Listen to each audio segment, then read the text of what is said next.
বুঝলে, আজ থেকে থেকে কেবলই মনটা তুড়ুক তুড়ুক নাচ দিয়ে উঠছে। খুব আনন্দে আছি।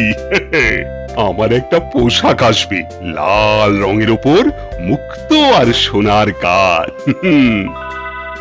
ওই পোশাক দেখলে ওই পোশাকের দিকেই নজর থাকবে। হ্যাঁ, আমার দিকে আর নজরে যাবে না তোমাদের। তাই মনটা খুব খুশি খুশি লাগছে। এই রে, কাল তো আমি শ্বশুর বাড়ি যাবো বলে ভেবেছিলাম, তাহলে মহারাজের লাল পোশাক দেখা হবে কি করে? দেখি ছুটিটা মঞ্জুর করে নি। মহারাজ, আপনার পোশাকটা আমার দেখা হবে না, কারণ কাল আমি শ্বশুর বাড়ি যাব। ও, তুমি কাল রাজসভায় আসবে না? তা কতদিনের জন্য ছুটি চাইছো? আগে মহারাজ 4 দিনের মতো। আজ আমার মনটা ফুরফুরে আছে, তাই তোমার ছুটিও মঞ্জুর হয়ে গেল। তাহলে মন্ত্রী মশাইয়ের মহারাজের পোশাকটার দেখা হলো না কি মন্ত্রী মশাই? পরে দেখে নেব। আজ আমার আনন্দের জন্য তোমাদের অর্ধ দিবস ছুটি দিয়ে দিলাম। একটা ছুতো করে মহারাজের লাল পোশাকটা দেখতে পারলে ভালো হতো। গোপালটা আবার ড্যাব ড্যাব করে তাকিয়ে আছে আমার দিকে। আরে ওটা কি? মহারাজের কোমর থেকে মোহরের থলিটা বোধহয় পড়ে গেছে। এই রে, মহারাজের মোহরের থলি পড়ে গেছে, আমি দিয়ে আসি। যাক, নজর রয়েছে তাহলে।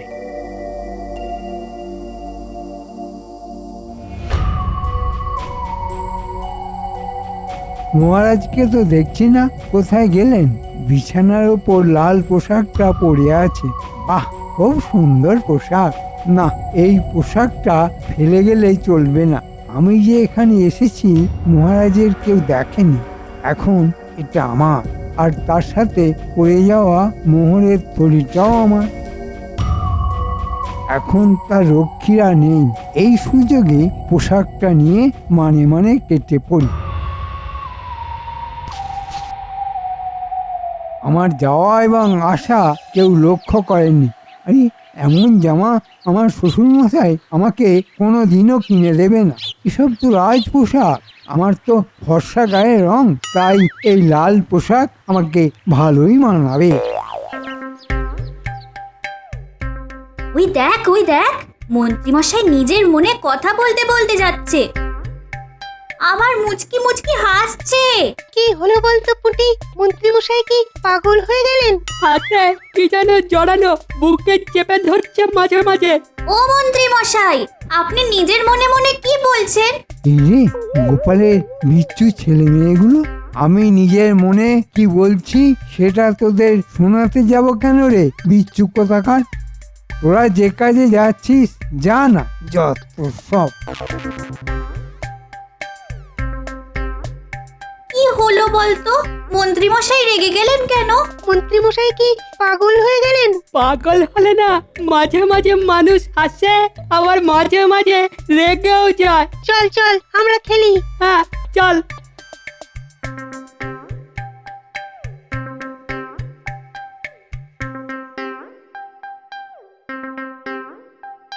দেখো গিন্নি, কি সুন্দর একটা লাল রঙের পোশাক। বাবা, কি সুন্দর পোশাক! কিন্তু খুব দামি তো। তোমাকে এত দামি পোশাক কে দিল? উপহার, উপহার। আমাকে উপহার দিয়েছে ভালোবেসে। পরশু এই পোশাক পরে আমি শ্বশুর বাড়ি যাব। কাল রাজসভায় যাব না, কাল বাঁধা চাঁদা করতে হবে তো। ভেবেছিলাম শ্বশুর মশাইয়ের কাছ থেকে এরকম একটা পোশাক নেব। উপহার যখন পেয়েই গেলাম, তখন শ্বশুর মশাইকে আর কষ্ট দেব না। আমার বাবা তোমাকে আর কিছু দিতে পারবে না।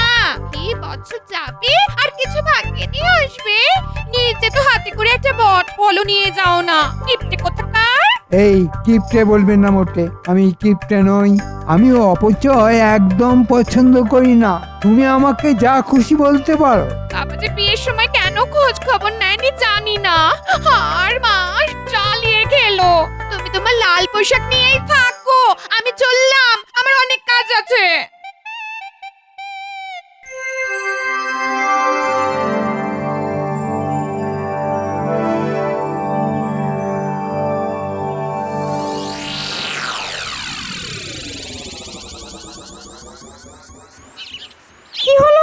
মহারাজ আজকে চমক দেবেন বলেছিলেন, তিনি তো এখনো এলেন না। ওই তো মহারাজ আসছেন। কিন্তু মহারাজের পরনে তো কালকের পোশাকটাই আছে। কোথায় নতুন লাল রঙের পোশাক? মহারাজ, কোথায় আপনার সেই লাল রঙের পোশাক? পাচ্ছি না গোপাল, পাচ্ছি না। ঘর থেকে যে কোথায় গেল আমি তো বুঝতেই পারছি না। মনটা খুব খারাপ গোপাল, কাজে মন বসাতেই পারছি না। কাল আনন্দের জন্য অর্ধ দিবস ছুটি ঘোষণা করেছিলাম, আজ তাই লাল পোশাকের শোক। না না না, আমি কিছুতেই ভুলতে পারছি না গোপাল। পোশাকের রং লাল, সেটাই হলো কাল। কেমন একটা মেছো গন্ধ পাচ্ছি। কাল মহারাজের মোহরের ঝুলি নিয়ে মন্ত্রীমশাই রাজ অন্তঃপুরে গেলেন। তার পরের ঘটনাটা তো আমরা জানি না। ওখানে কোনো ঘাপলা হয়নি তো? মহারাজকে জিজ্ঞেস করি মোহরের থলির কথা। মহারাজ, কালকে কোমর থেকে মোহরের থলি পড়ে গেছিল, আপনি টের পাননি? হ্যাঁ, তাই নাকি? কই, আমার তো কিছু মনে পড়ছে না। বুঝেছি, এটা মন্ত্রী মশাইয়ের কাজ, প্রমাণ ছাড়া তো বলা যাবে না। মহারাজ, একটা আভাস পেয়েছি। আপনার লাল পোশাক কোথায় যেতে পারে তার একটা আভাস পেয়েছি মাত্র। আমাকে 2 দিন সময় দিন, আমি আপনার পোশাক বার করে দেব মহারাজ। হ্যাঁ, তুমি যদি আমার লাল পোশাক ফিরিয়ে দিতে পারো তাহলে তোমাকে আমি উপহারে উপহারে ভরিয়ে দেব। উপহারে ভরে যেতে চাই না মহারাজ, আপনার এবং রানীমায়ের পদতলে আমায় একটু স্থান দিলেই হবে। আহা, তুমি যে আমার হৃদয়ে সব সময় আছো গোপাল। আমি আজ থেকেই আপনার লাল পোশাকের তদন্ত শুরু করছি।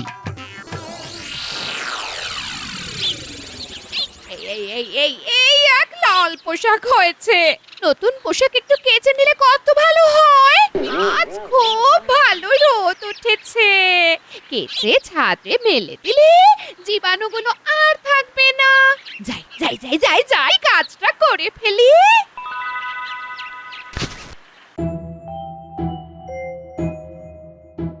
একটু মন্ত্রীর বাড়ির দিকে ঢু মারি। আমার তদন্তে প্রথম সন্দেহভাজন ব্যক্তি হলেন মন্ত্রী মশাই, এবং শেষ সন্দেহভাজন ব্যক্তিটিও ওই মন্ত্রী মশাই। কি গোপাল, বাড়ি যাবে না? না বৈজ্ঞানিক, লাল পোশাকের তদন্তটা শুরু করে দিয়েছি, যার জন্য আমাকে একটু মন্ত্রী মশাইয়ের বাড়ি যেতে হবে। তোমার কি মনে হয় গোপাল, ওই লাল পোশাকটি মন্ত্রীমশাই নিয়ে চলে গেছেন? হাতে প্রমাণ নেই, তাই বলতে পারবো না।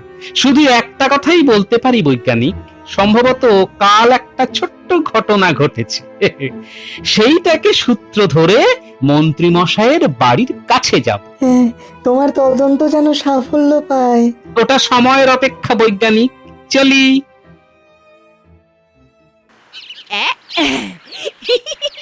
খুব কড়া রোদ আছে, এক্ষুনি শুকিয়ে যাবে। তারপর ভারী কিছু দিয়ে একটা টেনে দিলে একেবারে নতুন হয়ে যাবে।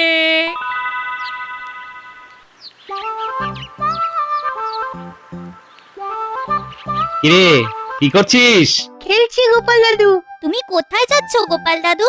আমি একটা রহস্যের তদন্তে যাচ্ছি, বুঝলি, মহারাজের আদেশে। জানো গোপাল দাদু, মন্ত্রী মশাই না কি একটা পোটলা মতো বুকে চেপে ধরে যাচ্ছে। ব্যাস, এখানেই তো তদন্ত শেষ হয়ে গেল। শুধু প্রমাণটা সংগ্রহ করতে পারলেই কাজ শেষ। খুব ভালো কিছু তথ্য দিলি তোরা। আজ রাতে বাড়ি আয়, মিষ্টি খাওয়াবো। চলি রে, পাগলটাকে পাগলা গারদে না ঢোকাতে পারলে অনেক ক্ষতি হয়ে যাবে। তার মানে মন্ত্রী মশাই সত্যিকারের পাগল হয়ে গেছে? তাই তো মনে হচ্ছে।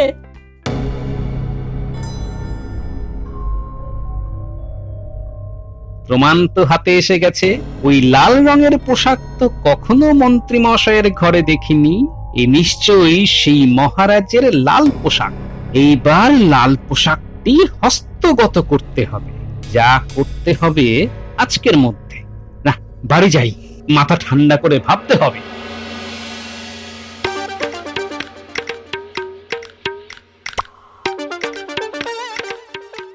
ও বাসুনলা, বলি ও বাসুনলা,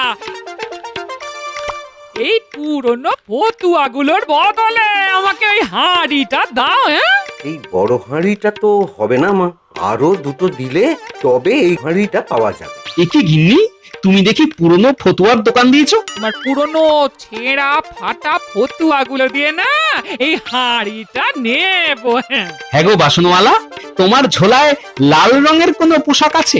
লাল রঙের পোশাক দিয়ে তুমি কি করবে? হ্যাঁ? তদন্ত চলছে গিন্নি, এখন সব বলা যাবে না। ও বাসনওয়ালা, আছে নাকি লাল রঙের পোশাক? আছে আছে গোপাল দাদা, আছে। তবে সামনের দিকটা ভালো ওই জড়ি আর পুঁতির কাজ করা, কিন্তু পেছন দিকটা ছেঁড়া। দেখাও দেখি। আমার দরকার একটা হাঁড়ির, তুমি এসে সব ঘেঁটে দিলে। আচ্ছা বেআক্কেলে লোক তুমি। হ্যাঁ, আরে গিন্নি রেগে যেও না, এই লাল রঙের পোশাকই হবে একজনের কাল। এই যে হ্যাঁ, এই গোপাল দাদা, এই দেখো, এই যে দেখো, এই হচ্ছে লাল রঙের পোশাক। বাহ বাহ বাহ বাহ বাহ বাহ, এটাই তো চাইছিলাম, পেয়েছি। দাও দাও দাও, এটা দাও, এটা দাও। তা নাও, কিন্তু বদলে কিছু দেবে না গোপাল দাদা? ওই যে পুরনো ফতুয়া, ওইগুলো সব নিয়ে নাও, আমি এখন চললাম। মানে এ তোমার ফাটা ছেঁড়া ফতুয়া দিয়ে আমি তো হাঁড়ি নিতাম। যা চলে, এবার আমার যেদিকে দু চোখ যায় চলে যাব। দেখো দেখো না।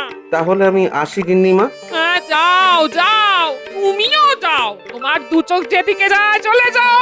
যত সব। যা বাবা।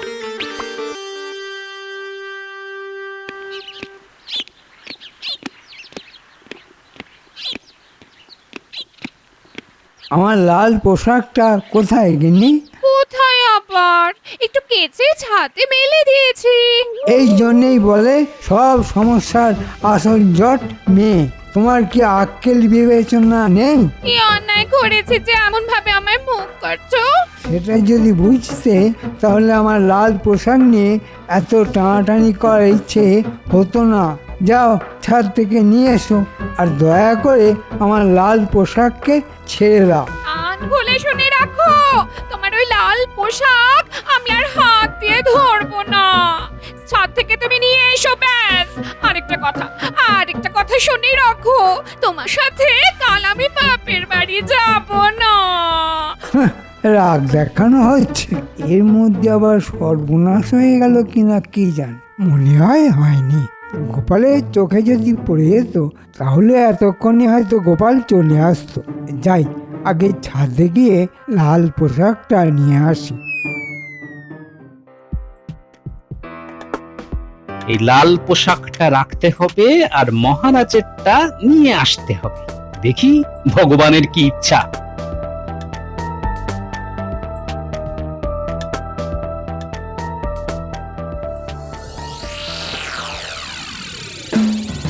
আমার 7 রাজার ধন এক মানিক, আমার ওই লাল পোশাক। আমার কতদিনের ইচ্ছে ওই রাজা সাজা। বাস্তবে রাজা না হতে পারি, মহারাজের পোশাক পরে মহারাজ তো সাজতে পারি। অনেক পরিশ্রম হয়েছে, যাই এবার একটু ঘুমিয়ে নি।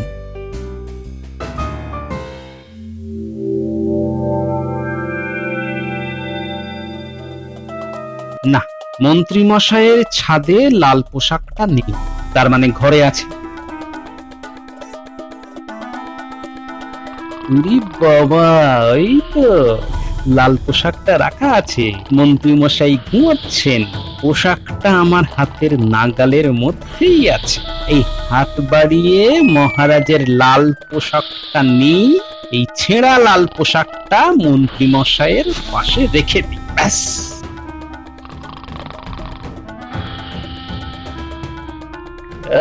কি নাক ডাকার ধুম। ডাকুন ডাকুন, মন দিয়ে নাক ডাকুন। আপনার নাক ডাকা আমার যে কি সুবিধে করে দিল।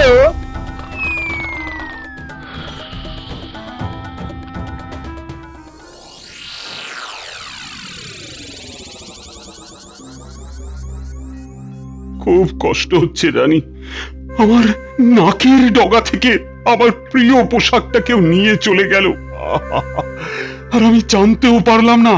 আরো পাহারা বাড়াতে হবে মহারাজ। মহারাজ, গোপাল আপনার সাথে দেখা করতে চায়।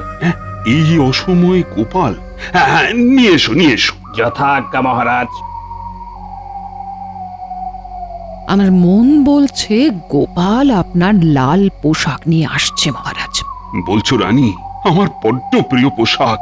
যদি গোপাল আমার লাল পোশাকটা আনতে পারে তাহলে গোপাল যা চাইবে তাই দেব।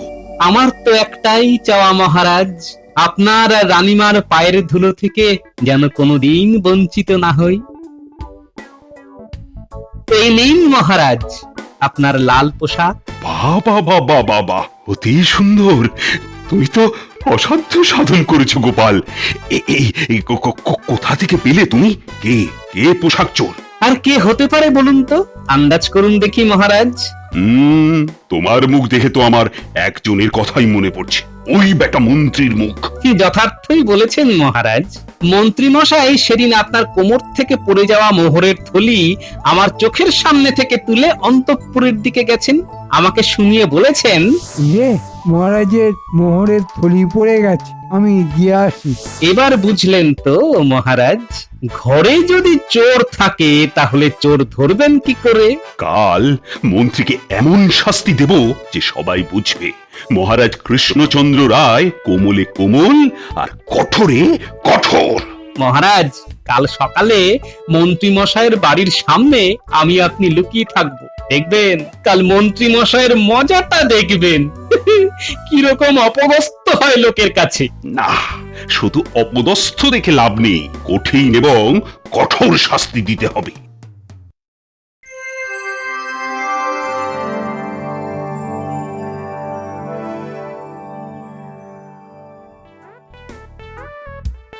মহারাজ, মজা দেখতে হলে এই সামনে এই ঝোপের আড়ালে আমরা থাকবো, এখান থেকে পুরোটা বেশ ভালো দেখা যাবে। আমার আর তর সইছে না গোপাল, মন্ত্রীর অপদস্থ হওয়াটা নিজের চোখে না দেখে আর থাকতেই পারছি না।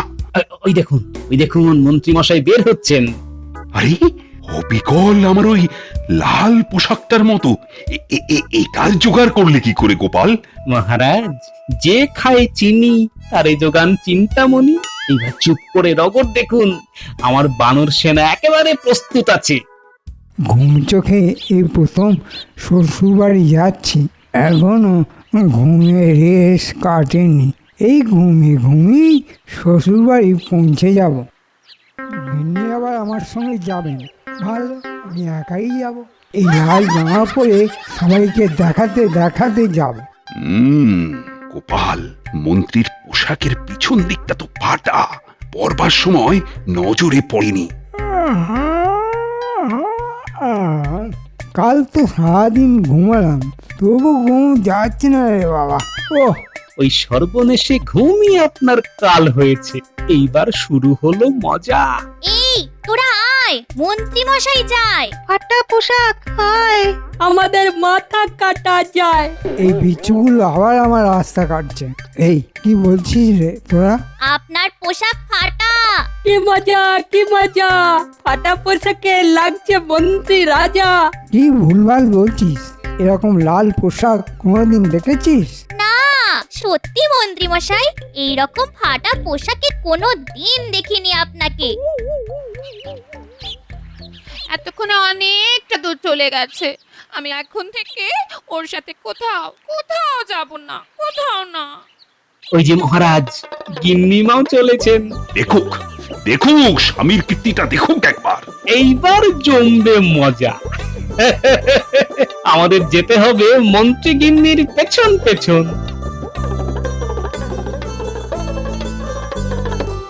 মন্ত্রী মশাইয়ের মাথায় দোষ, পোশাক পরেন ফাটা। ফাটা পোশাক পরেই তিনি লাগাচ্ছেন হাঁটা। তবে রে, যত বড় মুখ নয় তত বড় কথা। কি তুমি এখানে কি করছো? মন্ত্রী, আমার লাল পোশাকটা গোপাল কাল আমার কাছে নিয়ে এসেছে।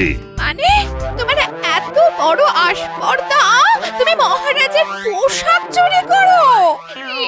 ছি ছি, আমার লজ্জায় মাথা কাটা যাচ্ছে। মহারাজের মন্ত্রী চোর। মন্ত্রী মশাই, থলি ভর্তি মোহর যেটা মহারাজের কোমর থেকে পড়ে গিয়েছিল সেটা তো আপনি যত্ন করে তুললেন, সেটা এবার দিন। তার মানে তুমি মহারাজের পড়ে যাওয়া থলি মহারাজকে ফেরত দাওনি, নিজের কাছে রেখেছো। ছি, আমি এই বাপের বাড়ি চললাম, চোর মন্ত্রীর কাছে কখনো আর ফিরবো না। মহারাজ যদি ক্ষমা করেন তবেই আমি ফিরবো, আমি চললাম। মহারাজ ক্ষমা করে দিন, আর কোনোদিন এরকম করবো না। তোমাকে ক্ষমা? না না না না, আর কোনোদিনও তোমাকে ক্ষমা করব না। আমার রাজ্যের মন্ত্রী, সে কিনা চোর। ও গোপাল, তুমি মহারাজকে একটু বলো না, মহারাজ তো তোমার কথা খুব শোনে, একটু বলো না। আগে বলুন, আপনি মহারাজের পোশাক চুরি করতে গেলেন কোন সাহসে? আপনি তো মন্ত্রী, আপনার তো অনেক সম্মান, সেই সম্মান ধুলোয় মিশে গেল তো। এই বাচ্চা বাচ্চা ছেলে মেয়েগুলো জেনে গেল যে আপনি পোশাক চুরি করেছেন, এবং তার সাথে মোহর। এত বড় চোরকে কিভাবে মন্ত্রীর দায়িত্ব দিতে পারে বলুন? তোমার সাজা 6 মাস সশ্রম কারাদণ্ড। তোমার স্ত্রীর মুখের দিকে তাকিয়ে তোমাকে প্রাণদণ্ডটা শুধু দিলাম না। কারাদণ্ডের পর মহারাজ? বেশ, ভেবে দেখবো। তা গোপাল, তোমার কিছু বলার আছে? আছে মহারাজ, আমার একটা কথাই বলার আছে। কাক যদি তুমি হও, কাকই থাকো, ময়ূরের পেখম পরে ময়ূর সাজতে যেও না।